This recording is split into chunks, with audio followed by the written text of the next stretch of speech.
살펴보도록 하겠습니다. 오늘 우리에게 주신 하나님 말씀은 야고보서 4장 1절부터 10절까지 말씀입니다. 야고보서 4장 1절부터 10절까지 말씀입니다.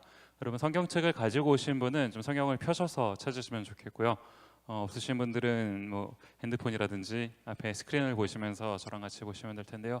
성경책을 가져오신 분들이 좀 찾을 수 있도록 조금만 시간을 가진 후에 같이 말씀을 읽도록 하겠습니다. 야고보서 4장 1절부터 10절까지 말씀, 저와 여러분이 한 절씩 교독해서 읽도록 하겠습니다. 제가 먼저 읽겠습니다. 너희 중에 싸움이 어디로부터, 다툼이 어디로부터 나느냐? 너희 지체 중에서 싸우는 정욕으로부터 나는 것이 아니냐? 너희는 욕심을 내어도 얻지 못하여 살인하며 시기하여도 능히 취하지 못함으로 다투고 싸우는도다. 너희가 얻지 못함은 구하지 아니하기 때문이요 구하여도 받지 못함은 정욕으로 쓰려고 잘못 구하기 때문이라. 가늠한 여인들아, 세상과 벗된 것이 하나님과 원수됨을 알지 못하느냐? 그런즉 누구든지 세상과 벗이 되고자 하는 자는 스스로 하나님과 원수되는 것이니라. 너희는 하나님이 우리 속에 거하게 하신 성령이 시기하기까지 사모한다 하신 말씀을 헛된 줄로 생각하느냐? 더 큰 은혜를 주시나니 그러므로 일러스되 하나님이 교만한 자를 물리치시고 겸손한 자에게 은혜를 주신다 하였느니라. 그런즉 너희는 하나님께 복종할지어다. 마귀를 대적하라. 그리하면 너희를 피하리라. 하나님을 가까이하라. 그리하면 너희를 가까이 하시리라. 죄인들아, 손을 깨끗이 하라. 두 마음을 품은 자들아, 마음을 성결하게 하라. 슬퍼하며 애통하며 울지어다. 너희 웃음을 애통으로, 너희 즐거움을 근심으로 바꿀지어다.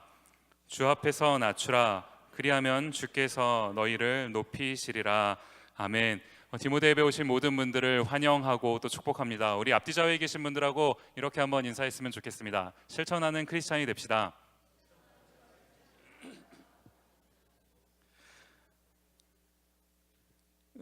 무능자 질투증이라는 말을 여러분 혹시 들어보셨는지 모르겠어요. 무능자 질투증. 자, 이 말이 무슨 말이냐 하니까 그 영국의 사상가였던 그 파킨슨이라는 분이 이제 만드신 말인데요. 이제 이 말이 무슨 뜻이냐 하니까 이제 이런 겁니다. 이제 무능한데 질투심까지 가지고 있는 이제 이런 사람이 높은 자리에 앉게 되면 자기보다 유능한 사람은 모두 다 잘라버리고 이제 성장 가능성이 높은 이런 사람은 결코 뽑지 않고 승진시키지 않고 이제 이런 일을 한다는 이제 이런 거라는 거예요. 이제 이게 무서운 게 뭐냐 하니까요. 그 이제 인류, 이류 이런 말이 있지 않습니까? 그래서 이류밖에 안 되는 사람이 가장 높은 자리에 앉게 되면요. 이제 본인이 이류니까 삼류에 있는 사람들만 자기 측근에 이제 두게 되는 거고요. 그렇다 보니까 이제 그 집단에는 이제 삼류들만 있거나 아니면 그 이류인 그 가장 높은 사람보다 조금 나은 사람이 있을지라도 거기서 살아남으려면 그 조직에서 살아남으려면 이제 삼류가 되려고 노력을 하고 있는 이런 일이 발생한다라는 겁니다. 그런가 하면 이제 그렇게 꾸려진 측근의 삼류들은 그 또 자기보다 높은 사람을 뽑으면 안 되기 때문에 사류들을 옆으로 두게 되고 이 조직이 뭐 하는 조직입니까? 갈수록 서로가 바보가 되려고 노력하는 그런 조직이 되는 거 아닌가요? 이게 우리가 이제 한 발짝 떨어져서 이런 광경을 보면 어처구니가 없는 일이 발생을 하고 있는 건데 실제로 우리가 인생을 살아가다 보면은 이런 어처구니 없는 일들이 발생하기도 한다라는 거예요. 이제 제가 이 설교를 준비하다가 이렇게 좀 자료를 보다가 이제 생각나는 케이스가 뭐냐 하니까 우리가 한번 생각해 볼 수 있는 경우인데요. 줄서기요. 이 줄서기가 무슨 화장실 앞에서 줄 서는 그런 걸 말하는 게 아니라 우리가 어떤 조직에 들어가서 이제 그 조직 가운데서 살아남으려면 이제 승진하고 잘 보이고 하려면 이제 누가 나한테 가장 이로운 사람인가를 생각하게 되는 것 아닙니까? 그럴 때 이제 우리가 그 사람이 인류인지 이류인지 그거를 생각하는 거는 나한테 별로 큰 의미가 없는 것 같아요. 내가 안 잘리려면 이 조직에서 살아남으려면 어떻게 하면 그 사람 눈밖에 나지 않는가? 그 사람에게 어떻게 하면 더 잘 보일 수 있을까? 이걸 이제 생각하게 되는 것 아닙니까? 이제 이거를 우리가 전문 용어로 줄서기다 이런 말을 쓰는데요. 이제 이런 일들이 왜 시작이 됐는지를 한번 살펴보자는 겁니다. 무능자 질투증, 이 시기심 아닌가요? 시기심. 성경에도 보면 여러 가지 이제 이런 시기와 관련된 내용이 등장을 하는데 제가 이제 한 구절을 찾아본 겁니다. 구약 사무엘상 18장에 가서 보시면 그 사무엘상에 여러분 쭉 보시면 17장에 그 다윗이 골리앗이라고 하는 사람과 이제 싸우는 그 내용이 있습니다. 그래서 다윗이 골리앗을 이기죠. 이제 이 골리앗이라는 존재가 이 이스라엘 백성들에게 있어서는 굉장히 큰 문제 아니었습니까? 그런데 이제 다윗이 나와서 골리앗을 무찔렀으니까 이 문제가 해결됐으면 이제 그러면 그 앞에서 그 결과 앞에서 모두가 다 기뻐하면 되는 겁니다. 이제 많은 사람들이 실제로 기뻐합니다. 골리앗이 사라졌으니까요. 단 한 사람만 빼고요. 그게 누굽니까? 사무엘상 18장 6절부터 9절까지 말씀을 보시면요. 무리가 돌아올 때 곧 다윗이 블레셋 사람을 죽이고, 이제 이게 골리앗을 말하는 거죠. 돌아올 때 여인들이 이스라엘 모든 성읍에서 나와서 노래하며 춤추며 소고와 경쇠를 가지고 왕 사울을 환영하는데, 여인들이 뛰놀며 노래하여 이르되 사울이 죽인 자는 천천히요 다윗은 만만이로다 한지라. 사울이 그 말에 불쾌하여 심히 노하여 이르되 다윗에게는 만만을 돌리고 내게는 천천만 돌리니 그가 더 얻을 것이 나라 말고 무엇이냐 하고 그날 후로 사울이 다윗을 주목하였더라. 사울이 다윗을 주목하였더라. 이게 무슨 말입니까? 다윗이 이 싸움을 잘했으니까 이제 돌아오면은 어떻게 좀 국방부 장관이라도 좀 시켜주려고 관심 있게 이 사울을 지켜봤다, 이런 내용인가요? 아니지 않습니까? 이렇게 하다가는 지금 내가 왕인데 이 다윗이라는 어린 놈이 내 왕자리까지 넘보겠구나. 그러니까 이제 이 사울 마음에 이 다윗을 향한 미움이 생겼다는 것 아닌가요? 이 마음, 이 다윗을 미워하는 이 마음이 어디에서 생긴 겁니까? 이 여인들이 했던 말이요. 사울이 죽인 자는 천천히요 다윗은 만만이로다. 이게 무슨 말입니까? 이 다윗이 만만하다는 소린가요? 웃자고 한 소리고요. 다윗이 잘했으니까 사람들의 그 박수가 내가 아닌 다윗에게 향하는 거, 그게 이 사울의 마음에 이 스크래치를 낸 것 아닙니까? 이 질투심이요. 제가 조금 더 여기서 살펴보고 싶은 게 뭐냐 하니까요, 지금 사울이 왕이었기 때문에 이런 질투심을 가지게 됐다는 거예요. 만약에 사울이 왕이 아니었다면, 그냥 평범한 이스라엘 백성 중에 한 사람이었다면, 다윗이라는 사람이 갑자기 등장해서 골리앗을 무찔러 줬으면 기뻐했을 겁니다. 드디어 살 수 있게 됐구나, 이렇게 하고. 이 사울이요, 사무엘상 우리가 쭉 보시면 이 왕의 자리에 오른 게 자기의 능력 때문이 아닌 것을 스스로 알고 있습니다. 하나님이 자기를 선택하셔서 왕으로 세워주셨다는 것을 사울이 알아요. 우리가 여기서 뭘 하나 깨달아야 되냐 하니까, 세워주신 분이 하나님이시라면 거두어 가시는 분도 하나님이 되실 수 있다는 것을 우리가 기억하고 있어야 된다는 겁니다. 그런데 사울이 자기를 세워주신 분이 하나님이시라는 것을 알고 있었지만 그냥 그렇게 지내다가 보니까 그 왕 자리가 익숙해지고 편해지고 하다가 보니까 이 왕의 자리가 나의 인생에 있어서, 나에게 있어서 너무나 당연해진 것 아닙니까? 그러니까 마치 이 자리가 내 자리인 것처럼요. 이 자리를 지키려고 그 질투심이 생겨나는 것 아닌가요? 지금 사울이 하나님을 모르는 사람이 아니라고 말씀을 드렸습니다. 하나님이 자기를 세운 걸 알고 있는 사람이에요. 하나님을 아는 사람도 이럴 수 있다는 겁니다. 오늘 본문인 야고보서로 가서 보시면 같은 내용을 이제 야고보도 얘기를 하고 있습니다. 4장 1절 말씀을 보시면요, 너희 중에 싸움이 어디로부터, 다툼이 어디로부터 나느냐? 너희 지체 중에 싸우는 정욕으로부터 나는 것이 아니냐? 지금 여기 보시면 싸움, 다툼, 이런 이제 단어들이 막 등장을 합니다. 우리가 살다가 보면요, 이 싸움이거나 다툼이거나 이런 일 안 만났으면 좋겠어요. 어지간하면 안 만났으면 좋겠는데, 그래도 살다가 보면은 종종 이런 일을 이제 겪게 된다라는 거예요.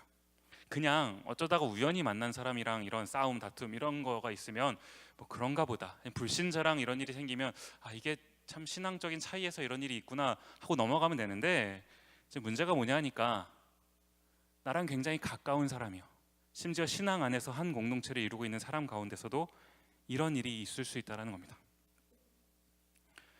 나랑 가장 가까운 사람 누가 있을까요? 애인, 내 사랑하는 사람이. 연애를 다 해보셨을 테니까, 그쵸? 네. 사랑을 하면 서로를 너무 잘 알잖아요. 이게 무서운 게 뭐냐면요, 서로를 너무 잘 안다는 것은 어떻게 하면 저 사람이 가장 기분 나빠하는지도 잘 알고 있는 거예요. 그러니까 거기서 상처를 받는 것 아닙니까? 저도 이제 그 연애를 해본 적이 있습니다. 네, 그러니까 결혼하고 살고 있겠죠.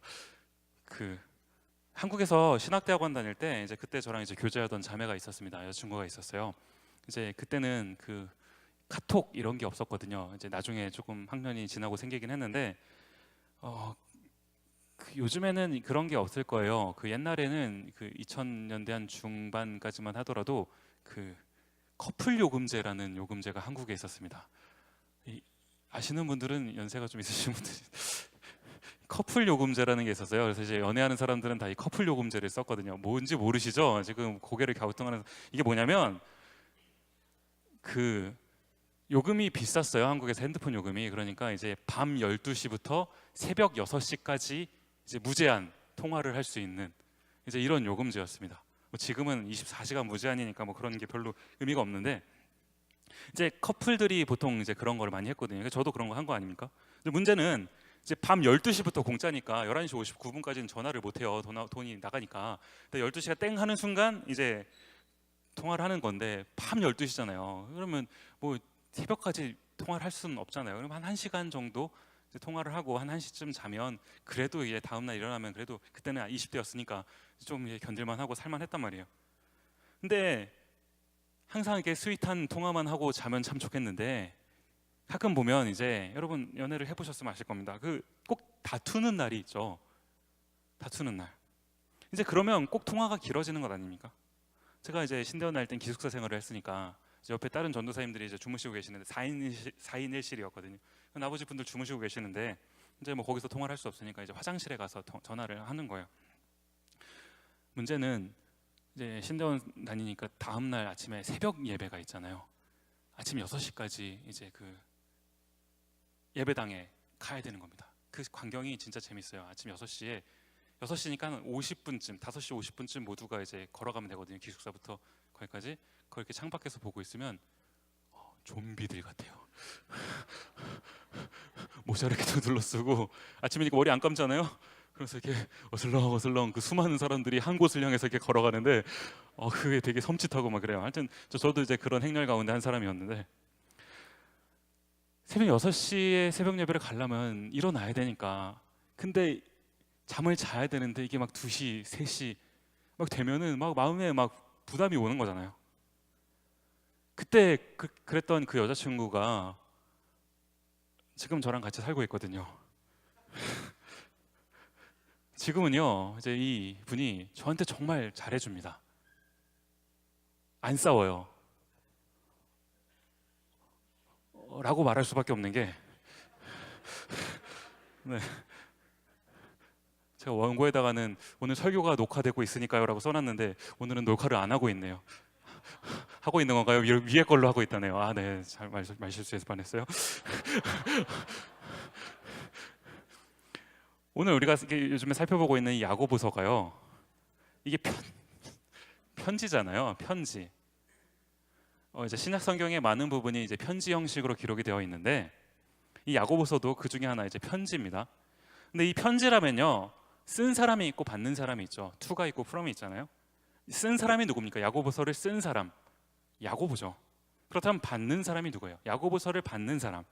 우리 야고보서 1장 1절로 돌아가서 한번 보시면요, 1장 1절이요. 하나님과 주 예수 그리스도의 종 야고보는 흩어져 있는 12지파에게 문안하노라. 우리가 이 야고보서를 처음 시작할 때 그때 살펴봤었던 거죠. 야고보가 이제 흩어져 있는 12지파에게 이 편지를 보낸 겁니다. 이 신앙 공동체, 이 초기 교회의 신앙 공동체한테 이 편지를 써서 보냈다라는 거예요. 그러면 지금 이 야고보서에서 다루고 있는 내용이 이 신앙 공동체 안에 있었던 이야기를 다루고 있는 거라는 것 아닙니까? 그 신앙 공동체 안에요.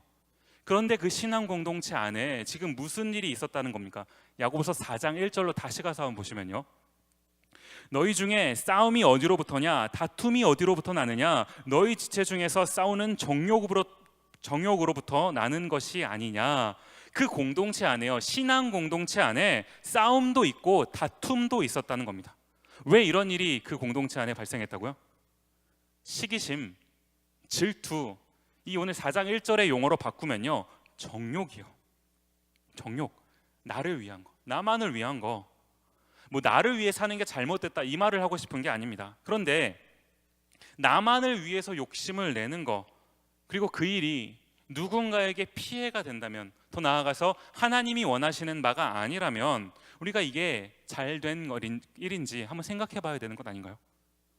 이제 이 야고보가 이런 공동체, 지금 이런 상황을 겪고 있는 공동체에게 뭘 지적하고 있는 겁니까? 2절 말씀으로 넘어가서 보시면요, 너희는 욕심을 내어도 얻지 못하여 살인하며 시기하여도 능히 취하지 못함으로 다투고 싸우는도다. 너희가 얻지 못함은 구하지 아니하기 때문이요. 지금 여기 보시면요, 욕심을 내고 있는데 얻지 못한대요. 심지어 살인하고 시기하고 하는데도 취하지 못한다는 겁니다. 이게 정말 뭐 문자적으로 정말 막 살인을 했는지, 뭐 뺏으려고 막 사람을 죽였는지, 이건 뭐 사실 잘 모르겠어요. 여기서 정확하게 파악하기는 어렵습니다. 그런데 우리가 생각해 볼 수 있는 한 가지 뭐냐 하니까, 정말로 이토록 심한 다툼이 이 초대 교회 가운데, 이 야고보서를 받는 교회 공동체 가운데 있었다라는 거예요. 우리가 옛날에 살펴본 것처럼요, 형제를 미워하는 것이 곧 살인하는 거니까 이런 일들이 이 교회 가운데 있었다는 겁니다. 문제가 뭐냐 하니까, 내가 내 욕심을 채우려고 시기하고 질투하고 그렇게 하면서 이제 어떻게든 얻으려고 하는데 그 가운데 뭐가 없다는 거예요? 하나님께 향하는 태도가 없다는 겁니다. 지금 이 사람들이 불신자가 아니고 신앙 공동체에 속해 있는 사람들인데도 하나님께 구하는 그 신앙의 태도가 이 사람들 가운데 없었더라는 거예요. 그러니까 야고보가 지금 뭐라고 얘기하는 겁니까? 너희가 얻지 못함은 구하지 아니하기 때문이요. 이 말이요, 우리가 뭐 하나님께 구하기만 하면 하나님이 다 주신다 이걸 말하는 겁니까? 그게 아니라 지금 너희가 살아가는 그 삶의 현장 속에서 너희에게 하나님이 없다는 거예요. 너희가 하나님께 구하는 그 태도가 없다는 겁니다. 이 말이 뭘 말하는 겁니까? 내가 하나님 없이 살아도, 하나님께 구하지 않아도 내가 살 수 있다는 건 아닌가요? 그런 태도를 가지고 살아가는 사람들에게 지금 야고보가 지적하고 있다는 거예요. 어젯밤이에요. 이제 제가 소파에 앉아가지고 이제 큐티를 하려고 이제 좀 시간을 보냈습니다. 이제 큐티를, 생명의 삶으로 좀 큐티를 하시는 분들은 아시겠지만, 이제 12월부터 본문이 그 요나서죠, 요나서.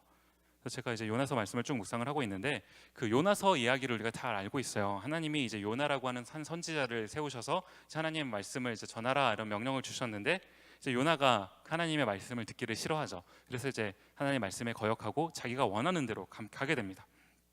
이제 이 요나서 1장 초반 부분을 어저께 이제 큐티를 하면서 쭉 살펴보는데, 제 마음 속에, 제 눈 속에 이제 딱 그 꽂히는 한 구절이 있는 거예요. 그게 뭐냐 하니까 요나서 1장 3절 말씀인데요. 그러나 요나가 여호와의 얼굴을 피하려고 일어나. 그러나 요나가, 이게 뭘 말하는 겁니까? 이제 요나가 하나님이 명령을 하셨는데 그 말씀에 순종하지 않고 자기 마음대로 이제 가게 되는 것 아닙니까? 이제 그렇게 하다가 이제 하나님께 크게 한번 혼나고 이제 나중에 다시 돌아오게 되죠. 이거 하나님이 말씀하셨는데 내 마음대로 불순종하는 거, 그걸 다른 말로 하면 죄라고 하는 것 아닌가요?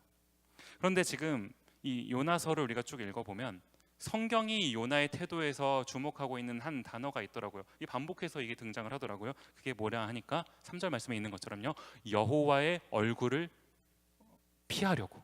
요나서 1장 3절이요.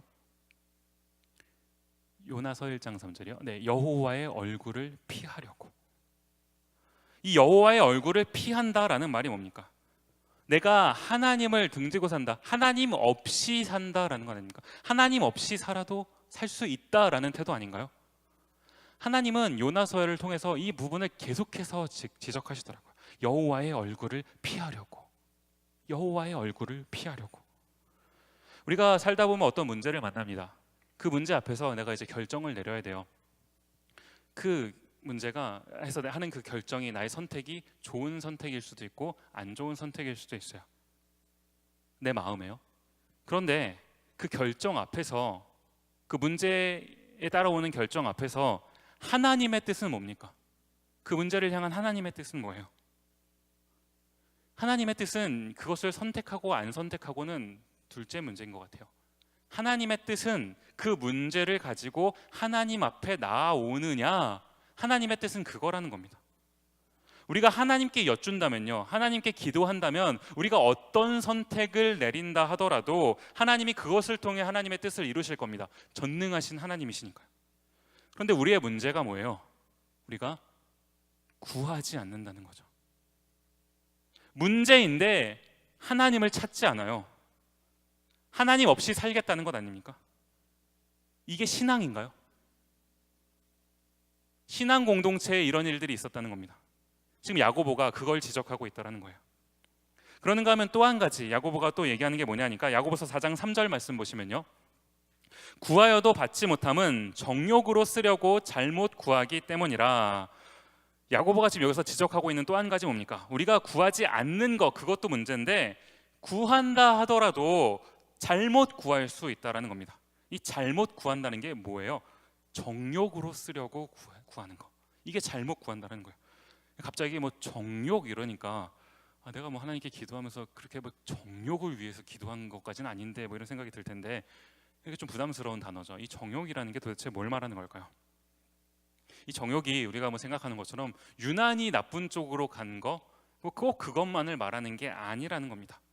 그리고 요나서를 살펴봤으니까요, 요나의 경우로 다시 한번 돌아가서 보시면 성경이 이렇게 기록을 해요. 1장 3절 말씀을 다시 한번 쭉 보시면, 그러나 요나가 여호와의 얼굴을 피하려고 일어나 다시스로 도망하려 하여 욥바로 내려갔더니 마침 다시스로 가는 배를 만난지라 여호와의 얼굴을 피하여 그들과 함께 다시스로 가려고 100삭을 주고 배에 올랐더라. 지금 여기 보시면 이제 요나가 하나님의 얼굴을 피해서 가는데, 가다가 보니까 뭘 만난 겁니까? 마침 자기가 가고자 하는 목적지를 향해 가는 배를 만나게 된 거죠. 그러는가 하면 또 뭡니까? 그 배를 타면서 배삭을 지불을 하고 탔다라고 성경이 분명하게 기록하고 있어요. 흐름을 보더라도요, 내가 하려는 그 일이 마침 때마침 그 배가 있었고 자연스럽습니다. 그 일을 진행해 나가는데 특별히 윤리적으로 문제가 있는 것도 아니에요. 내가 뭐 공짜로 탄 것도 아니고 삭을 지불하고 탔습니다. 그렇다면 지금 뭐가 문제라는 겁니까? 하나님의 마음이 무엇인지를 알고 있으면서도 그 마음을 품은 채 다른 곳으로 가는 것, 성경이 지금 이것을 지적하고 있는 것 아닌가요? 오늘 본문 야고보서로 돌아와서 이제 야고보가 이러한 사람들을 지적하는 표현을 보시면요, 이렇게 표현을 합니다. 야고보서 4장 4절 말씀이요, 가늠한 여인들아, 세상과 벗된 것이 하나님과 원수됨을 알지 못하느냐? 그런즉 누구든지 세상과 벗이 되고자 하는 자는 스스로 하나님과 원수되는 것이니라. 갑자기 여기 보시면 가늠한 여인들아, 갑자기 야고보가 가늠한 여인들을 왜 찾는 겁니까?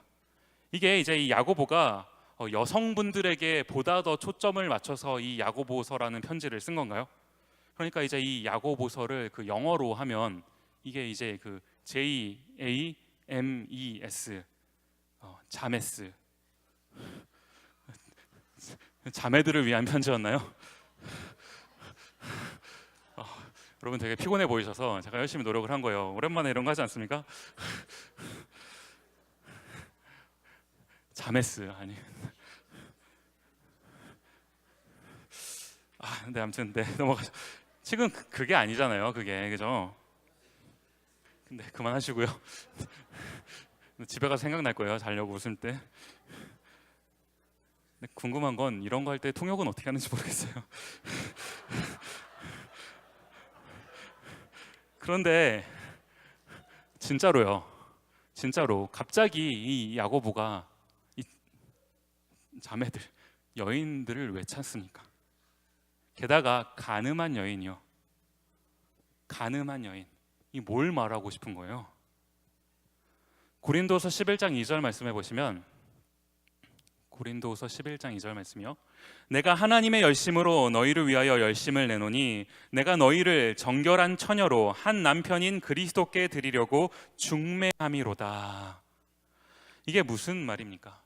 우리 그리스도인들은요, 우리 성도는, 우리 신앙인들은요, 그리스도를, 예수 그리스도를 한 남편으로 둔 정결한 신부여야 된다라는 거예요. 이게 뭘 말하고 싶은 겁니까? 우리는 그리스도만을 사랑하는 존재여야 된다는 겁니다. 이 바울이, 고린도 후서를 쓰고 있는 이 바울이 이걸 강조하면서 정결한 이라는 단어를 사용하고 있는 것 아닌가요? 제가 결혼한 지가 이제 5년이 조금 넘었습니다. 5년, 이제 6년째. 그러고 보니까 벌써 6년째가 다가오네요. 내년 1월이면 이제 6년 차가 되는데, 이제 한 거진 6년을 이제 아내를 위해서 열심히 아내만을 사랑하면서 살았으니까, 이제는 제가 아내한테 가서 이제 좀 안식년을 좀 갖자고 그렇게 하면서 이제 제가 나가서 이제 다른 분들과 조금 이렇게 살아보다가, 물론 그렇다고 해서 제가 제 아내를 안 사랑하는 건 아니에요. 안식년 마치면 돌아갈 거니까. 이렇게 하고 산다면 제가 제정신입니까? 제가 정말 설교문을 쓰면서는 더 심한 표현을 썼다가 지웠어요. 제정신이 아닌 사람이죠. 지금 바울이 강조하는 건요, 우리 모든 그리스도인들이 이렇게 살아서 안 된다는 거죠. 오직 그리스도만을 사랑하는 그런 사람으로 살아야 한다라는 겁니다. 지금 야고보서, 우리가 살펴보고 있는 야고보서도 똑같은 말을 하고 있는 것 아닙니까? 우리가 그렇게 살아가야 되는데, 우리가 그리스도만을 사랑하면서 살아가야 되는데, 우리가 그리스도를 사랑하면서 조금이라도 다른데 마음이 가 있다면, 그리스도를 안 사랑하는 거 아니에요. 여전히 사랑하는데 사랑하면서도 다른데 마음이 가 있다면 그게 간음이라는 겁니다. 나를 위해서. 우리가 신앙인이기 때문에 하나님의 마음이 뭔지 알아요. 하나님의 마음이 뭔지 알면서도, 그 마음을 내 마음속에 품고 있으면서도 조금이라도 다른데 마음이 가서 나를 위해 행동하는 거, 그게 정욕이고 그게 영적 간음이라는 겁니다. 그렇다면 우리가 어떻게 살아야 되는 겁니까? 야고보서 4장 6절 말씀으로 돌아가서 보시면, 그러나 더욱 큰 은혜를 주시나니 그러므로 일렀으되 하나님이 교만한 자를 물리치시고 겸손한 자에게 은혜를 주신다 하였느니라. 지금 여기 6절 말씀을 보시면 교만한 자, 겸손한 자, 이 두 가지가 구분되고 있는 것 아닙니까? 뭐가 교만이고 뭐가 겸손이에요? 오늘은 한 가지만 살펴보려고 해요. 하나님 앞에 겸손한 거, 이걸 살펴보면 이것을 제외한 것은 교만한 거겠죠. 겸손 뭡니까? 4장 8절로 가서 보시면요, 하나님을 가까이 하라. 그리하면 너희를 가까이 하시리라. 죄인들아 손을 깨끗이 하라. 두 마음을 품은 자들아 마음을 성결하게 하라. 하나님을 가까이 하라. 뭐가 겸손이라고요? 하나님을 가까이 하라. 하나님을 가까이 하는 거예요. 두 마음을 품은 영적인 간음 상태에서 벗어나서 하나님을 향하여 가는 거예요. 하나님은 이것을 겸손이라 여기신다는 겁니다. 왜 자꾸 우리는 우리를 위해 삽니까? 주님은 주님을 위해 사신 게 아니라 우리를 위해서 이 땅에 오셨어요. 우리는 근데 왜 그걸 자꾸 잊어버리고 나만을 위해 사는 건가요? 12월이 됐습니다. 돌아오는 주일부터 이제 대림절이라고 하는 교회 절기가 시작이 돼요. 이제 우리는 이것을 대림절이라고 부르기도 하고, 이제 어떤 곳에서는 또 대강절이라고 부르기도 합니다. 이게 이제 이 대강절, 대림절, 이게 무슨 말이에요? 연말이니까 이게 대강 살라고 대강절입니까? 아니잖아요. 오늘 너무 과한가요? 네, 알긴 알아요. 대림절이 뭐예요, 여러분? 예수님의 오심, 2000년 전에 오셨던 그 예수님을 기억하는 날이 크리스마스잖아요. 그 오심을 다시 한번 기억하면서 다시 오실 그 주님을 기대하면서 우리가 마음으로 기다리자라고 하는 게 이 대림절 아닙니까? 하나님을 가까이 하라. 라는 이 성경의 명령이에요. 하나님의 이 명령이요. 하나님을 가까이 하라.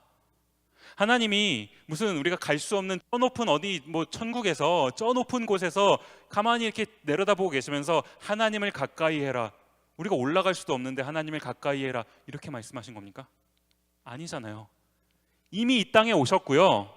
이미 우리 가운데 계세요. 우리 안에 성령 하나님으로 함께 해주고 계시는 것 아닙니까? 그 하나님이 그 하나님을 가까이 하라라고 우리에게 명령하시고 부탁하시는 겁니다. 이 하나님의 그 간절한 호소를 여러분 들으실 수 있나요?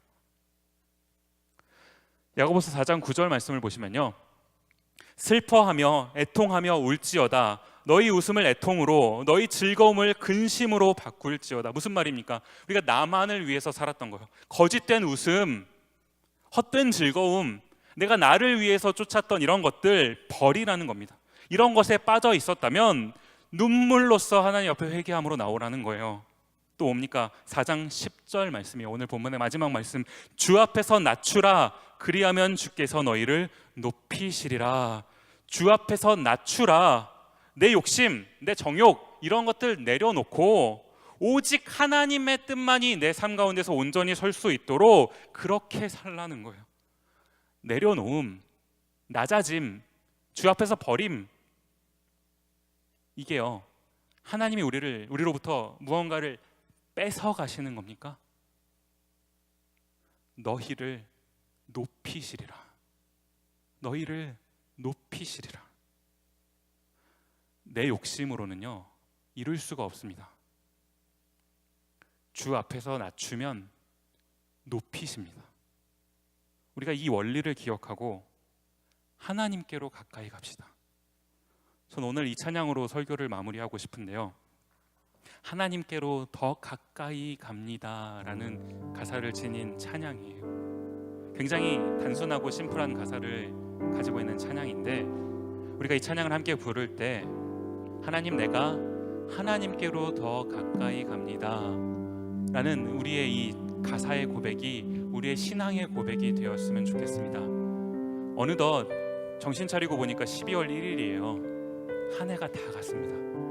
이제 이 2017년이 우리의 인생 가운데서 과거로 이제 기억될 텐데, 우리 이 2017년은 어떻게 마무리해야 되겠습니까? 타이밍이 또 때마침 이 대림절을 앞두고 있죠. 그리스도께서 우리를 위하여 오신 그날을 기억하는 것. 주님은 우리를 향하여 가까이 오셨는데 우리는 주님을 향하여 얼마나 가까이 가고 있습니까? 내가 내 욕심, 나의 꿈, 나만을 위한 어떤 것에 집중하며 살다가 보니까 하나님을 잊은 것 아닌가요? 하나님이 구원하여 주신 옆에 형제를 미워한 거 아닌가요? 지금 함께 찬양하면서 고백했으면 좋겠습니다. 하나님, 내가 하나님께 더 가까이 가기를 원합니다. 하나님께 더 가까이 가기를 원합니다. 하나님을 가까이 하라. 그리하면 너희를 가까이 하시리라. 함께 찬양하면서 고백하며 나아가도록 하겠습니다.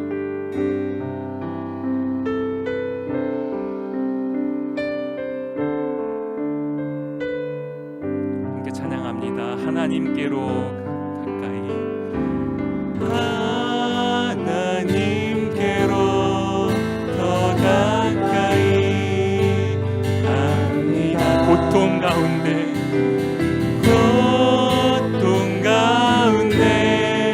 계신 주님,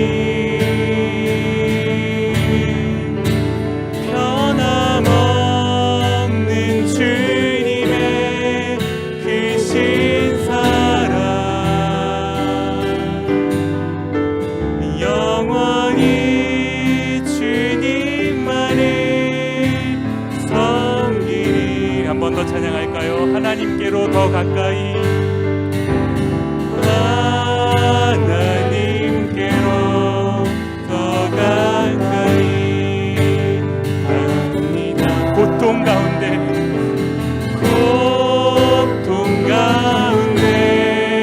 계신 주님, 변함없는 주님의 크신 사랑, 변함없는 주님의 크신 사랑,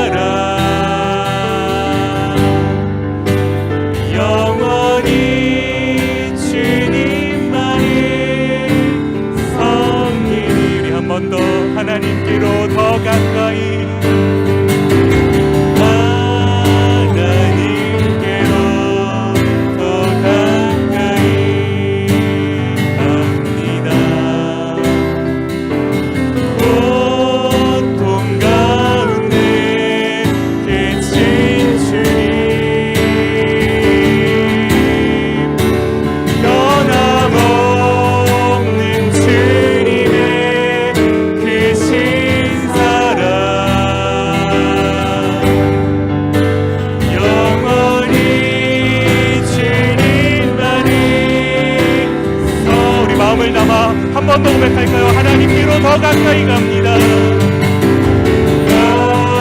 하나님께로 더 가까이 갑니다. 고통 가운데 계신 주님, 언제나 변함없이 그 자리에 계시는 주님, 변함없는 주님의 크신 사랑, 변함없는 주님의 크신 사랑, 영원히 주님만을 섬기리. 지금 반주를 들으시면서 우리 눈을 감고 잠시 기도하는 시간을 갖겠습니다. 한 주간의 한 해 동안의 삶을 한번 돌이켜 봅시다. 벌써 12월입니다. 우리 한 해 동안 어떻게 달려오셨나요? 무언가를 위해서 열심히 달려오긴 했는데 힘들긴 하고 지치긴 하고 뭔가 열심히 한다고 하기는 했는데 지금 이 시점에서 우리 인생 가운데 무엇이 문제입니까? 우리가 하나님께 구하지 않았던 것 아닌가요? 하나님을 믿는다고 하면서도 하나님 없이 내가 내 마음대로 살 수 있다고 생각하며 달려온 것 아닙니까? 하나님께 구했다 하더라도요, 우리의 기도의 내용을 한번 다시 점검해 봅시다. 뭘 구하셨습니까? 하나님이 무슨 알라딘의 그 램프에 나오는 지니처럼 나에게 필요한 것만 허락해 주시면 되는 그런 존재로 우리가 하나님을 전락시켜버린 것 아닌가요? 우리 하나님이 그런 하나님이십니까? 우리 하나님이 어떤 하나님이십니까? 우리를 위해서, 우리를 사랑하셔서 우리를 구원하시겠다고 저 높은 모자를 버리시고 이 땅 가운데 친히 내려오신 그분이 예수 그리스도이시고 우리 하나님 아니신가요? 그런 하나님이 우리 가운데 계신데 우리가 도대체 무엇을 쫓으며 살아갔습니까? 하나님을 가까이 하라, 하나님을 가까이 하라. 이 성경의 외침이 여러분의 마음속의 외침으로 다가오십니다. 이 시간 함께 기도할 때, 하나님, 내가 하나님을 가까이 하게 하옵소서, 하나님을 가까이 하게 하옵소서. 영적으로 간음에 빠져있는 그런 두 마음을 품은 자가 아니라 오직 하나님만을 바라보고 하나님만을 섬기는, 하나님을 가까이 하는 그런 사람 되게 하여 주시옵소서. 함께 같이 하나님께 고백하시면서 기도하며 나아가도록 하겠습니다. 함께 기도하시겠습니다. 아버지 하나님, 우리 가운데 주 마음을 섬기며 하나님 말씀을 드린다면 아버지 하나님, 이 시간에 하나님의 모든 것을 내어놓고 회개합니다. 아버지 하나님, 하나님을 가까이 하라 말씀하셨던 그 주님의 음성을 아버지 하나님 우리 마음판에 새기고 그 음성 앞에 귀 기울이기를 원합니다. 주여, 은혜를 허락하여 주시옵소서. 아버지 하나님, 하나님을 믿는다고 하면서도 하나님을 구하지 않았던 것, 하나님께 기도하지 않았던 것, 아버지 하나님 내 마음대로 내 뜻대로 인생을 경영해보려고 했던 아버지 하나님의 죄악을 하나님 앞에 회개하오니 주여 용서하여 주시옵소서. 아버지 하나님, 살아계신 하나님을, 나를 위하여 그 독생자를 보내신 그 하나님의 사랑을, 아버지 하나님 친히 그 몸을 내어주신 그 하나님의 사랑을 아버지 하나님 내가 너무 값싼 생각으로 전락시킨 것은 아닌지, 하나님을 마치 나의 소원을 들어주시는 그런 존재로만 여기고 살았던 것은 아닌지 아버지 하나님 나의 기도의 내용을 점검해봅니다. 아버지 하나님, 그것이 아닙니다. 아버지 하나님, 하나님께 가까이 가기를 돕소서. 하나님만이 나의 구원이시고 하나님만이 나의 구주이시고 하나님만이 나의 전부이시니 하나님께만 가까이 가는 우리가 되게 없소서. 하나님께만 나아가는 우리가 되게 없소서. 하나님을 가까이 하라, 그리하면 너희를 가까이 하시리라 말씀하신 그 주님의 음성을 우리 마음에 새기고 주께 가까이 가게 없소서. 주님께 나아가게 없소서. 어떻게 나아가는 것인가? 아버지 하나님, 주께 허락하신 삶의 시간 동안 주님을 향하여 나아가는 모두 되게 없소서. 하나님을 가까이 하라, 하나님을 가까이 하라. 주여, 은혜를 주옵소서. 고마우신 아버지 하나님, 감사합니다. 2017년 이제 마무리하는 즈음에 우리가 살게 하시니 감사합니다. 한 해 동안의 삶을 돌이켜보면서 우리가 하나님 앞에 우리 삶을 점검해야 될 것들이 많이 있습니다. 하나님, 하나님을 믿는다고 하면서도 하나님 없이 살았던 것, 하나님께 구하지 아니하였던 것, 나를 위하여 그 독생자 예수 그리스도를 보내신, 친히 그 몸을 내어주신 그 하나님의 사랑을 기억하지 못하고 하나님을 마치 나의 소원을 들어주는 존재로만 여기고 살았던 것들, 하나님 회개하게 하옵소서. 하나님이 마지막 즈음에 2017년을 마무리하는 즈음에 우리의 신앙이 다시 한번 하나님께로 가까이 가기를 원합니다. 나의 유일한 희망이시고 나의 유일한 구원의 길이시고 나의 모든 것이신 그 주님께 가까이 가는 우리 모두 되게 하옵시고, 주님께 향할 때 주께서 우리 모든 자들을 가까이 하여 주옵소서. 은혜 내려주시길 원합니다. 감사드리옵고 예수님 이름으로 기도드립니다. 아멘.